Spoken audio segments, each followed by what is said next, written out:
आप सभी भक्तजनों को जय सिया राम, जय बजरंग बली हनुमान। सुख संपत्ति, यश और संतान प्राप्ति के लिए मंगलवार का व्रत रखना शुभ माना जाता है। हनुमान जी से जुड़ी मंगलवार व्रत कथा का पाठ करके इस उपवास को पूरी श्रद्धा के साथ पूर्ण करना चाहिए। प्रथम पूज्य श्री गणेश जी को नमन करके हम उनसे अपने व्रत को सफल करने की प्रार्थना करते हैं। वक्रतुंड महाकाय सूर्यकोटि समप्रभा निर्विघ्नं कुरु मे देवं सर्वकार्येषु सर्वदा। प्रारंभ करते हैं मंगलवार की व्रत कथा। प्राचीन समय की बात है कि किसी नगर में एक ब्राह्मण दंपत्ति रहते थे। उनके कोई संतान न होने के कारण वह बेहद दुखी थे। हर मंगलवार ब्राह्मण वन में हनुमान जी की पूजा करने जाता था। वह पूजा करके बजरंग बली से एक पुत्र की कामना करता था। उसकी पत्नी भी पुत्र प्राप्ति के लिए मंगलवार का व्रत करती थी।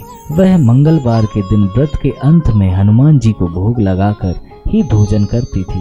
एक बार व्रत के दिन ब्राह्मणी ने भोजन नहीं बना पाया और ना ही हनुमान जी को भोग लगा सकी। तब उसने प्रण किया कि वह अगले मंगलवार को हनुमान जी को भोग लगाकर ही भोजन करेगी। वह भूखी प्यासी 6 दिन तक पड़ी रही। मंगलवार के दिन वह बेहोश हो गई। हनुमान जी उसकी श्रद्धा और भक्ति देखकर प्रसन्न हुए। उन्होंने आशीर्वाद स्वरूप ब्राह्मणी को एक पुत्र दिया और कहा कि यह तुम्हारी सेवा करेगा। बालक को पाकर ब्राह्मणी बहुत खुश हुई। उसने बालक का नाम मंगल रखा। कुछ समय उपरांत जब ब्राह्मण घर आया तो बालक को देख पूछा कि वह कौन है।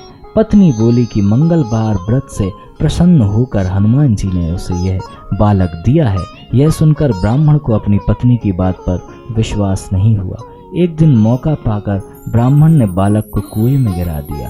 घर पर लौटने पर ब्राह्मणी ने पूछा कि मंगल कहाँ है। तभी पीछे से मंगल मुस्कुरा कर आ गया। उसे वापस देखकर ब्राह्मण चौंक गया। उसी रात को बजरंगबली ने ब्राह्मण को सपने में दर्शन दिए और बताया कि यह पुत्र उन्होंने ही उसे दिया है। सच जानकर ब्राह्मण बहुत खुश हुआ, जिसके बाद से ब्राह्मण दंपत्ति नियमित रूप से मंगलवार व्रत रखने लगे। मंगलवार का व्रत रखने वाले मनुष्य पर हनुमान जी की असीम अपार कृपा होती है।